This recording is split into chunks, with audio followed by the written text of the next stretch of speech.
Finally, in problem 15, let f be the function given by f of x is equal to x minus 1 times x squared minus 4 over x squared minus a. And it says for what positive values of a is f continuous for all real numbers x? Well, you can just think if you were to plug in, it's got to be continuous, not just to have a limit exist there. So the numerator would factor to x minus 1 times x plus 2 times x minus 2. And the denominator would be x squared minus a. The question is there any value of a that you can plug in that would make the denominator continuous? If you plugged in a 1, x squared minus 1 would still have x plus 1, x minus 1, where there would be some kind of discontinuity.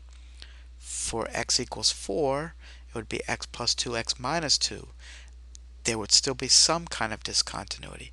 Even with x equals 2, you'd have x plus square root of 2 x minus times x minus square root of 2. There's no value that you can plug in there for a that's going to get rid of the discontinuity.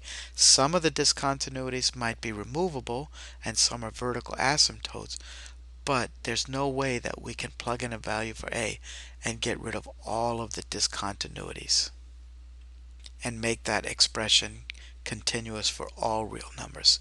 So it turns out that there's no value for a that works there. As I said, some of those values will produce removable discontinuities. Some will produce infinite discontinuities, but none of those values will get rid of all of the discontinuities and make that function continuous for all real numbers.